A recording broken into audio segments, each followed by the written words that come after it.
दोस्तों पता है क्या हुआ, एक इंग्लिश के प्रोफेसर ने अपनी क्लास में बोल दिया a woman without her man is nothing. अब लड़कों ने इसे ऐसे पढ़ लिया a woman without her man is nothing, और लड़कियों ने इसे ऐसे पढ़ लिया a woman without her man is nothing, और दोनों आपस में भिड़ गए। वर्ल्ड वॉर 3 होने वाला था। इसलिए आज मैं आपको सिखाने वाला हूं पंक्चुएशन। पंक्चुएशन होती क्या है, इसके इस्तेमाल क्या होंगे, एडवांस इस्तेमाल क्या होंगे, कैसे स्कूल से लेवल कॉम्पिटिटिव एग्जाम तक आप इसको आसानी से अटेम्प्ट कर सकते हो, ये सब आज की इस वीडियो में मैं आपको सिखाने वाला हूं। इसलिए मेरे साथ वीडियो में बने रहे एंड तक। Welcome to your favourite channel dear sir.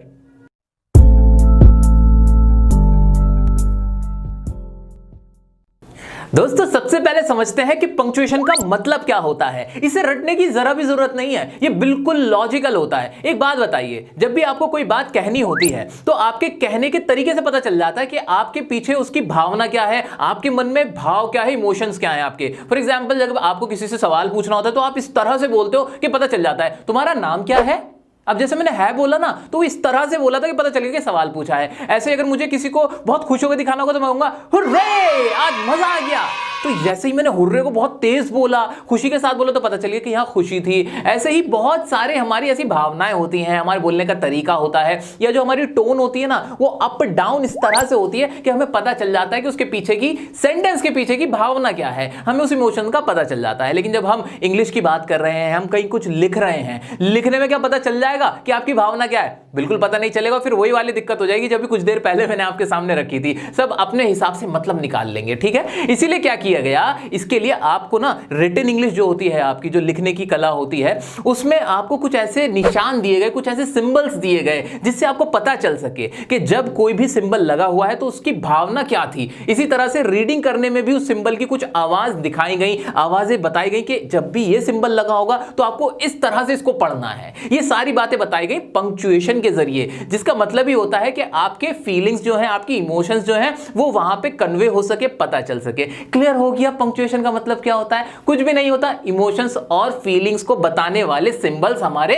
Punctuation कहलाते हैं। वाह, कितनी प्यारी सी डेफिनेशन है। आइए मैं आपको जल्दी से इनके बारे में बता भी देता हूं। कोई रूल नहीं है, कुछ नहीं रटना है। जो रूल है वो सब लॉजिक्स हैं, लॉजिक को आपको समझना है। आइए देखते हैं सबसे पहले सबसे कॉमन वाले। तो सबसे पहले ही है, मैंने क्या लिखा है, पीरियड या फिर फुल स्टॉप, जिसे आप फुल स्टॉप के नाम से जानते हैं। इस तरह की एक बिंदी लग जाती है किसी भी सेंटेंस के आखिर में, इसे हम पीरियड भी बोलते हैं या फिर फुल स्टॉप कह देते हैं। जब भी ये लगा होगा तो बहुत आसानी से आप समझ लेंगे कि यहां बात खत्म हो गई है। अब इसकी आवाज कैसे निकलेगी, इंपॉर्टेंट बात वो सुनो। कभी भी सेंटेंस के अंदर पीरियड लगा हो या ये फुल स्टॉप जिसे हम कहते हैं, ये लगा होता है ना सेंटेंस में लिखे हुए, तो आपको वहां रुकना होता है, ठहरना होता है। For example, my name is Ravi. अब मैं रुक जाऊंगा, अब जो मेरा अगला सेंटेंस होगा उसको मैं थोड़ा सा ठहर के बोलूंगा। ये इसका तरीका होता है, ठीक है। अब से याद रखोगे, बिल्कुल। सो गाइस, नेक्स्ट है हमारा क्वेश्चन मार्क। ये भी बड़ा आसान होता है। इसमें क्या होता है भाई, क्वेश्चन मार्क ये देखते ही ना दिमाग में सवाल आ जाता है। यानी जब भी हमें सवाल पूछना होता है, क्या, जब भी हमें सवाल पूछना होता है किसी से, तो लिखा हुआ जब भी हम यहां देखेंगे कोई सवाल, उसके आगे हम लगा देंगे इस तरह का एक निशान। इसे बोलते हैं क्वेश्चन मार्क या मार्क ऑफ इंटरोगेशन। इसका मतलब कुछ और नहीं होता, सिर्फ और सिर्फ सवाल पूछना होता है। अच्छा, लेकिन इसको पढ़ने का एक तरीका होता है। कैसे? मैंने आपके सामने एक सेंटेंस लिखा, व्हाट इज योर नेम। अब इसको पढ़ूं कैसे? जैसे इसके आगे मार्क ऑफ इंटरोगेशन लगा या क्वेश्चन मार्क लगा ना, तो इसकी जो टोन होगी वो ऐसी होगी, what is your name, may I come in sir. देख रहे हो, मैं पूरा नहीं हो पा रहा हूं, मतलब ऐसा नहीं लग रहा कि मैं संतुष्ट हो चुका हूं। कहीं ना कहीं मेरे बोलने के तरीके से पता चल रहा है कि मैं सवाल पूछ रहा हूं, है ना। तो इस तरह से आपको इसको प्रोनाउंस करना है। कभी भी आप यहां मार्क ऑफ इंटरोगेशन देखो ना, तो रीडिंग में अपनी आदत बनाओ कि इसे इस तरह से ही बोलना है जैसे कि सवाल पूछा जा रहा हो। इससे आपकी रीडिंग अच्छी होगी। तो मेरे वो साथी जो स्कूल्स में पढ़ रहे हैं, बच्चों, मेरे प्यारे साथियों, सुन लो ध्यान से। इसको पढ़ा जाता है, ये पढ़ा जाता है, सिर्फ देखने के लिए नहीं होता, पढ़ा भी जाता है। किस तरह से पढ़ा जाता है मैंने आपको बता दिया। आपको भी ऐसे ही रीडिंग करते हुए पढ़ना है, ठीक है। आइए नेक्स्ट देखते हैं। तीसरा है हमारा एक्सक्लेमेशन पॉइंट। इसका मतलब क्या होता है? एक्सक्लेमेशन का मतलब होता है विस्मय, हैरानी।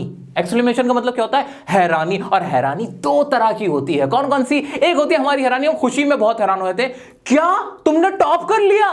और एक होती है हम बहुत उदास होते हैं, क्या वो मर गया है। तो इस तरह की हमारी हैरानियां होती हैं, ठीक है। होता है कि नहीं? देखो, अब क्या करना है इसमें, हमें कुछ नहीं करना है, एक डंडा खींचना है और उसके नीचे ना एक पॉइंट लगा देना है, उल्टा आई कह सकते हो आप इसे। तो इसको हम बोलते हैं एक्सक्लेमेशन पॉइंट या मार्क ऑफ एक्सक्लेमेशन, ठीक है। ये कहां कहां लगेगा?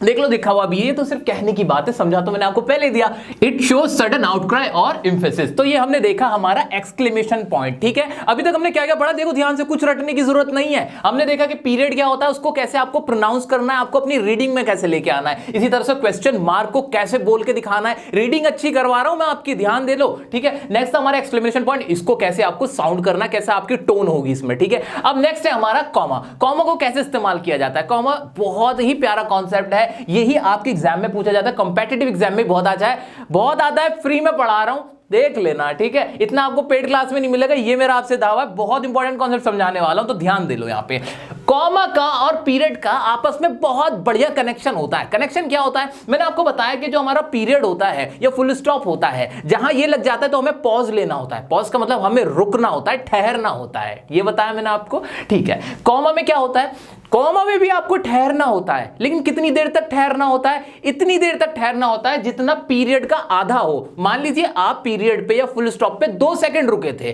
तो जब कॉमा आएगा ना तो आपको 1 सेकंड ठहरना है। ये मैंने एग्जांपल की तरह आपको बताया। ठीक है, अभी देखते हैं कॉमा का इस्तेमाल क्या है। ओके, चलिए देख लेते हैं। कॉमा का इस्तेमाल क्या होता है, सेपरेशन ऑफ आइडियाज और एलिमेंट्स। किसी भी आइडिया, एलिमेंट यानी कोई चीज, उनको सेपरेट करने के लिए, अलग अलग दिखाने के लिए हम कॉमा का इस्तेमाल करते हैं, पीरियड का नहीं करते। यानी इसका मतलब ये हुआ कि जब पीरियड या फुल स्टॉप लगा दें तब तो ये है कि बात खत्म हो गई मेरी, है ना, कि यहां मेरी बात खत्म हो गई, इतने कहना चाहता था मैं। लेकिन जब मुझे कहना हो कि नहीं रुको रुको रुको, मुझे कुछ और भी कहना है, लेकिन जो मुझे अब कहना है वो इससे अलग है, कोई और बात है, तब मैं क्या करूंगा, रुकूंगा तो वो दूसरी बात बताऊंगा तो, लेकिन मैं कॉमा लगा दूंगा। यही तो कहना चाह रहा है ये, बिल्कुल यही कहना चाह रहा है। और इसकी टेक्निकलिटीज को देखते हैं कि क्लॉजेस की दुनिया में क्या है इसका रोल।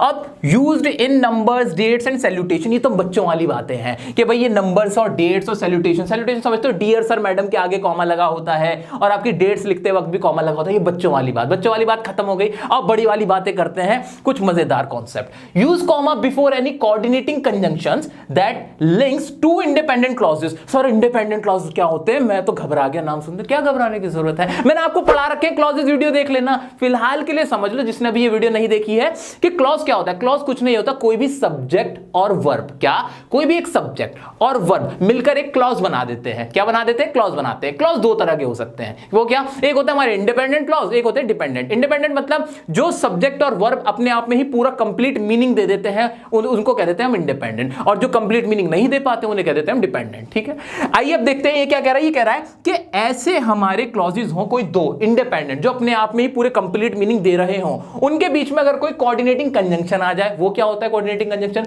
बट हो गया, फॉर हो गया, और हो गया, येट हो गया, सो हो गया, ये होते हैं हमारे कोऑर्डिनेटिंग कंजंक्शन जो जोड़ देते हैं, जोड़ने का काम करते हैं किसी 2 क्लॉज को, उन्हें बोलते हैं कोऑर्डिनेटिंग कंजंक्शन। तो अगर ऐसी कोई सिचुएशन है कि 2 सेंटेंस है, इस तरह से समझ लो शॉर्ट में, 2 सेंटेंस है, उनके बीच में कोई कंजंक्शन आ रहा है, कोऑर्डिनेटिंग कंजंक्शन, तो उससे पहले आप कॉमा लगा देंगे। क्लियर हो गया कि नहीं, अच्छे से क्लियर हो गया शॉर्ट में, बिल्कुल। 2 सेंटेंस है, बीच में कोई कोऑर्डिनेटिंग कंजंक्शन है, तो उससे पहले कॉमा लग जाएगा मेरा, इतनी सी बात है। एग्जांपल के तौर पे यहां पे देख लो, we went to the movie, हम कहां गए, मूवी गए। क्या ये एक इंडिपेंडेंट क्लॉज है, हाँ देखो अपने आप में कंप्लीट सेंटेंस। अगर इतना ही पढ़ूं मैं इसको, अगर मैं आगे तक ना भी पढ़ूं तो इसका मतलब निकल रहा है we went to the movie, हम मूवी गए, बात खत्म। अब दूसरा हमारा सेंटेंस क्या है, वी वेंट टू द जू। अब इसको देन हटा दो, मान लो we went to the zoo है ये, वी वेंट टू द जू, हम जू गए। दोनों अपने आप में कंप्लीट है कि नहीं सेंटेंस है, लेकिन हमने क्या करा, हमने इसमें एंड को लगा दिया, एंड को घुसा दिया, कोऑर्डिनेटिंग कंजंक्शन डाल दिया। तो ये कह रहा है कि उससे पहले ये कॉमा लगा देना, इतनी सी बात है। क्लियर हो गया, बिल्कुल क्लियर हो गया। दूसरी बात क्या कह रहा है, अभी रुको रुको, देखो दूसरी बात क्या है, use comma after a dependent clause that starts a sentence. अब डिपेंडेंट क्लॉज की बात आ रही है, इंडिपेंडेंट की बात नहीं, कि अगर आपने कोई शुरुआत के में जो सेंटेंस की शुरू हो रही है वो किससे हो रही है, किसी डिपेंडेंट क्लॉज से हो रही है, यानी वो अपने आप में पूरा मीनिंग नहीं दे रहा। देखते हैं, व्हेन आई वेंट रनिंग, ये हमारा क्या है, ये पूरा हमारा डिपेंडेंट क्लॉज है। डिपेंडेंट मतलब ये निर्भर कर रहा है किसी और पे, इसका मीनिंग अपने आप में कुछ नहीं निकलेगा जब तक इसके साथ कोई और क्लॉज ना जुड़ जाए, कोई और सेंटेंस ना जुड़ जाए। क्लियर हो गया, देखते हैं, व्हेन आई वेंट रनिंग, जब मैं रनिंग पे गया, दौड़ने गया, फिर क्या हुआ, आई सॉ अ स्नेक, मैंने क्या देखा, एक स्नेक देखा। तो इससे पहले भी आप क्या लगाना, कॉमा लगाना। तो ये 2 रूल हैं, बहुत आसानी से क्लियर हो चुके हैं। आप देख लीजिए, मैं साइड हो रहा हूं, स्क्रीनशॉट ले लो। दोस्तों एक मन की बात बताऊं, मन की बात यह है कि this topic is very close to my heart. As far as this topic is concern, I feel जिसके अंदर इमोशंस हैं, फीलिंग्स हैं, वो ये टॉपिक बहुत आसानी से समझ सकता है, क्योंकि इसमें सिर्फ फीलिंग का काम है, आपको महसूस करना है। इसलिए मैं क्या चाहता हूं, मैं पहले आपको ये सारे करा देता हूं जो भी हमारे मेन पंक्चुएशन है, उसके बाद आपको कराऊंगा प्रैक्टिस। तो इसी वीडियो के अंदर आपको प्रैक्टिस भी कराऊंगा, एक्सरसाइज भी कराऊंगा। पहले कंप्लीट कर लेते हैं जल्दी से। तो आइए अब देखते हैं हमारे सेमीकोलन एंड कॉलन को। सो वेल, क्या है हमारे सेमीकोलन और कॉलन में? कुछ भी नहीं है, बहुत सिंपल सा है। सेमीकोलन में क्या है, ऊपर एक डॉट लगा हुआ है, नीचे कॉमा है। कॉलन में क्या है, ऊपर नीचे वर्टिकली दो डॉट लगे हुए हैं। ठीक है, अब करना क्या है इसमें, देखते हैं सेमीकोलन का इस्तेमाल कब होता है। कब होता है जी? To connect independent clauses. कभी भी दो इंडिपेंडेंट क्लॉजेस को कनेक्ट करने के लिए हम सेमीकोलन का इस्तेमाल करते हैं। इंडिपेंडेंट क्लॉजेस क्या होते हैं? वही जो हमने कॉमा में पढ़े थे, लेकिन कॉमा में भी हम इंडिपेंडेंट क्लॉजेस को ही तो कनेक्ट कर रहे थे, लेकिन उसमें एक फर्क था, उसमें कोऑर्डिनेटिंग कंजंक्शन भी आ रहा था, लेकिन इसमें कोई कोऑर्डिनेटिंग कंजंक्शन नहीं आएगा। कैसे देख लेते हैं ना। Some students write with a word processor, ये अपने आप में एक इंडिपेंडेंट क्लॉज था। फिर क्या लिखा है, others write with a pen और पेंसिल, ये अपने आप में एक इंडिपेंडेंट क्लॉज था। इन दोनों को आपस में जोड़ने के लिए मैंने सेमीकोलन का इस्तेमाल कर दिया। तो बिल्कुल भी घबराने की जरूरत नहीं, बहुत ईजी है। राइट, आगे बढ़ते हैं। कॉलन का इस्तेमाल क्या होता है? कोटेशन, एक्सप्लेनेशन, एग्जाम्पल या सीरीज को बताने के लिए। जैसे आपने देखा भी होगा, होता है कि दीज आर फॉलोइंग, ऐसे करके फिर नंबर्स या जो भी बातें होती है, आइटम्स होती है, वो हम मेंशन कर देते हैं। ऐसे किताबों में भी लिखा होता है ना, ऐसे ही। For example, I am planning to study 4 subjects. अब वो सब्जेक्ट्स कौन से हैं वो बताने के लिए, वो सीरीज बताने के लिए, वो नंबर बताने के लिए, आइटम बताने के लिए हम क्या करते हैं, यहां पर हम कॉलन का इस्तेमाल कर लिया हमने। ये रहा, ठीक है। कैसे? Physics, chemistry, maths and science. Clear हो गया जी? बिल्कुल क्लियर हो गया। अच्छा, यहां पे ना मैंने एक कॉमा लगाया है। ये क्यों लगा हुआ है, इसको रेड किया हुआ है। याद रखिए, कॉमा का इस्तेमाल हम कैसे करते हैं, सेपरेट करने के लिए करते हैं ना चीजों को। लेकिन एक ऑक्सफोर्ड का कॉमा होता है। ऑक्सफोर्ड का कॉमा कौन सा होता है जी? एक बात, एक लड़ाई चल रही है, अगर मैं कहूं तो पूरी दुनिया में एक लड़ाई चल रही है। क्या है वो लड़ाई? लड़ाई इस बात पे है कि कुछ लोग तो कहते हैं कि जब हम इस तरह से कोई सीरीज में आइटम्स लिख रहे होते हैं और उसके बाद एंड लगा के लास्ट वाला टर्म आता है, क्या कहा मैंने, कि कोई सीरीज लिख रहे होते हैं और उसमें लास्ट में एंड लगा के दूसरा लास्ट वाला आइटम आ रहा होता है, तो उससे पहले जो कॉमा होता है ना, ये नहीं आना चाहिए। कुछ लोग कह रहे हैं आना चाहिए। अब दोनों में आपस में क्या लग रही है, लड़ाई लग रही है। तो मैं आपको बता देना चाहता था, नॉलेज के लिए आपको भी पता रहना चाहिए। इसको क्या बोलते हैं? ऑक्सफोर्ड कॉमा बोलते हैं। ठीक है, और क्या इस्तेमाल होता है जी हमारा इसका, कॉलन का? To connect independent clauses. बिल्कुल इसी की तरह, सेमीकोलन की तरह कभी कभी कॉलन का भी इस्तेमाल कर लिया जाता है, किसको कनेक्ट करने के लिए, इंडिपेंडेंट क्लॉजेस को कनेक्ट करने के लिए, लेकिन ज्यादातर सेमीकोलन का होगा। ठीक है, इसमें डेप्थ में कभी बात होगी, मौका लगेगा जरूर समझाऊंगा। अभी देख लेते हैं हमारे डैश और हाइफन का इस्तेमाल क्या होता है। डैश देखो थोड़ा साइज में बड़ा होता है और हाइफन थोड़ा सा छोटा होता है। डैश क्या होता है, डैश का इस्तेमाल क्या होता है, ज्यादातर डैश का इस्तेमाल आपका इनफॉर्मल मैनर में होता है, फॉर्मल मैनर में नहीं होता है। इस्तेमाल कैसे होता है? मेनली तो रेंज दिखाने के लिए होता है, जैसे 1880 से 1885, 2010 से 2016, इस तरह की रेंज दिखाने के लिए हम किसका इस्तेमाल कर लेते हैं, डैश का इस्तेमाल कर लेते हैं। डैश भी दो तरह का होता है, एम डैश होता है और एन डैश होता है। एम और एन का यहाँ पे क्या यूज है कि जितना बड़ा एम का साइज होता है ना, उतना बड़ा डैश, जितना बड़ा एन का साइज होता है नापने में, इतना बड़ा डैश। ठीक है, समझ गए? इस हिसाब से एम जो डैश होता है वो सबसे बड़ा होता है, लेकिन वो काफी कम इस्तेमाल होता है, इसलिए हम इसकी डेप्थ में जाएंगे नहीं। हाइफन क्या होता है? हाइफन का इस्तेमाल है जॉइन टू और more words into a compound term. कोई दो वर्ड को आपस में ऐसे मिला दो कि जिससे कोई और टर्म बन जाता है या कोई बड़ी स्टेटमेंट बन जाती है, उसको हम क्या कह देते हैं, हाइफन लगा के हम उसको बता देते हैं। ठीक है, कैसे? For example, eco friendly, eco एक अलग वर्ड था, फ्रेंडली अलग वर्ड था, जब दोनों आपस में मिल गए तो पूरा कॉन्सेप्ट बन गया, है ना। इसी तरह से हमारा हो गया बुक लविंग, बुक को प्यार करने वाला बुक लविंग हो गया। ऐसे ही वेल नोन, इस तरह के सैकड़ों एग्जांपल है।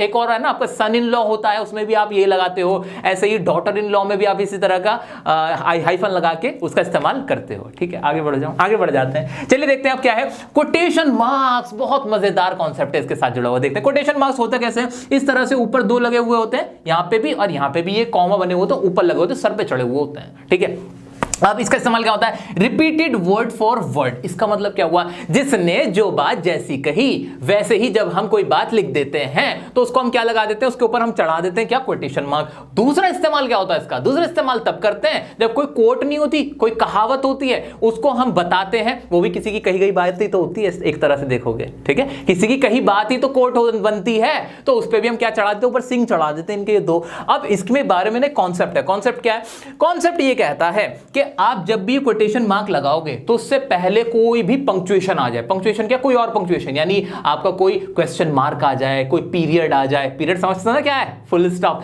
ठीक है, कोई भी आ जाए, कॉमा आ जाए, वो सब क्या रहेगा, वो सब उसके अंदर रहेगा। और जो हमारा ये है ना, ये कोटेशन मार्क, वो उसके बाहर रहेगी। मतलब ऐसे हो जाएगा, अगर ये क्वेश्चन मार्क भी होगा ना, वो भी अंदर ही जाएगा स्टेटमेंट के। लेकिन इसके एक्सेप्शन है। एक्सेप्शन क्या है, मान लीजिए स्टडी मतलब डियर सर, ये कोटेशन है कि नहीं, बिल्कुल एक कोट है। ठीक है, अब ये जो हमारा कोटेशन मार्क था, ये बिल्कुल बाहर था बिल्कुल। मान लीजिए यहां पर क्या होता, क्वेश्चन मार्क होता तो ये भी इसी के अंदर आ जाता। इतना समझ में आ गया। लेकिन इसकी एक्सेप्शन क्या है, अब वो सुनना, अब है इंपॉर्टेंट बात। अगर इससे पहले भी कोई बात की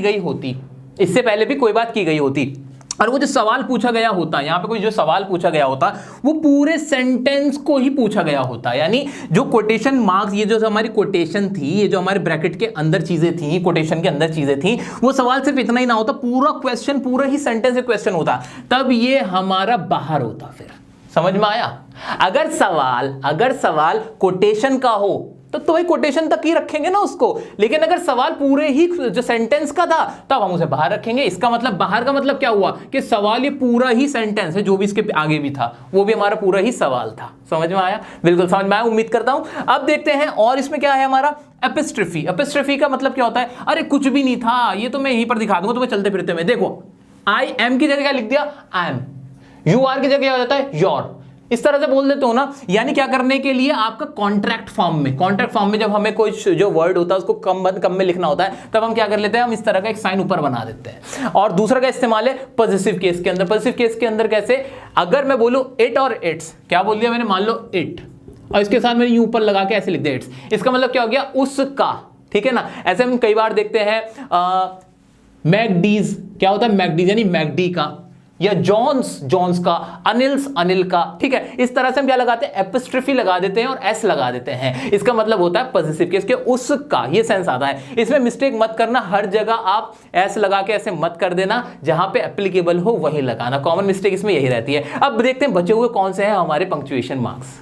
गाइज, अगर आपने बोर्ड मार्क्स पढ़ा है तो आपको ये वाले पंक्चुएशन मार्क बहुत अच्छे से आते होंगे, क्योंकि मैथमेटिक्स में बहुत इस्तेमाल होते हैं। जैसे कि पैरेंथेसिस, ये ब्रैकेट होता है, ब्रैकेट ये वाला अलग तरह का ब्रैकेट होता है, ब्रेसेस ये अलग तरह का ब्रैकेट होता है, इलिप्सिस ये भी मैथ्स में हमने खूब देखा है, सीरीज दिखाते हुए हम इस्तेमाल कर लेते हैं। तो इनमें इंग्लिश का तो काफी इस्तेमाल मैं कहूं कि नहीं होता है, लेकिन मैथ्स में बहुत होता है। तो ये आपको सब आते ही है, इसमें कुछ ज्यादा बताने की जरूरत नहीं है। आइए अब देख लेते हैं एक्सरसाइज में पहला है हमारा, yes he said I will be home by 10। डरना नहीं है, मेरी स्ट्रेटेजी देखो, फीलिंग देखो, इसकी इमोशन क्या है ये। हाँ, उसने कहा, यानी उसकी स्टेटमेंट लिखी है मैंने, जो उसने कहा वो लिख दिया। और जब भी हमें एज इट इज कुछ लिखना होता है तो हम कोटेशन मार्क ऐसे लगा देते हैं। उसके बाद ही सेड, यहां पे सेपरेट लगाऊंगा, कॉमा लगाऊंगा, बिल्कुल, क्योंकि अब आगे की बात करनी है मुझे, यहां पर मेरी बात खत्म नहीं हुई है।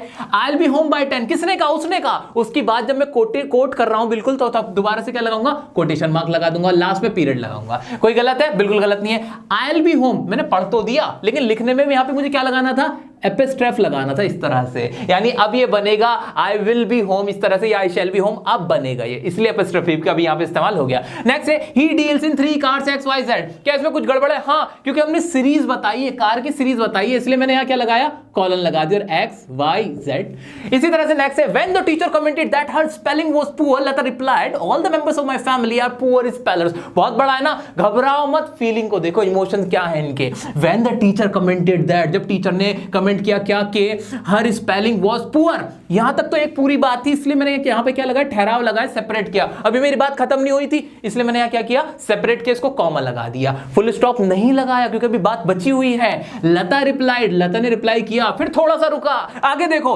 और all the members of my family are poor spellers, ये तो उसी ने कहा था, इसलिए कुछ भी नहीं करना पड़ा। आपके एग्जाम में भी इसी तरह से पूछे जाते हैं कि नहीं पूछे जाते? ऐसे ही मैंने आपको यहां पे एक्सरसाइज कराई है, बाकी के आप करोगे, बिल्कुल आप अटेम्प्ट करोगे, कमेंट करके मुझे आंसर बताना। अगर आपको चेक करवाना है तो इंस्टाग्राम पे डियर सर काशिफ के नाम से आईडी, आप वहां जाके पर्सनली मुझसे चेक करा सकते हो। लेटेस्ट अपडेट के लिए हमारे अकाउंट डियर सर ऑफिशियल आप फॉलो कर सकते हो। तो मिलते हैं नेक्स्ट वीडियो में नेक्स्ट टॉपिक के साथ, तब तक के लिए बने रहे डियर सर के।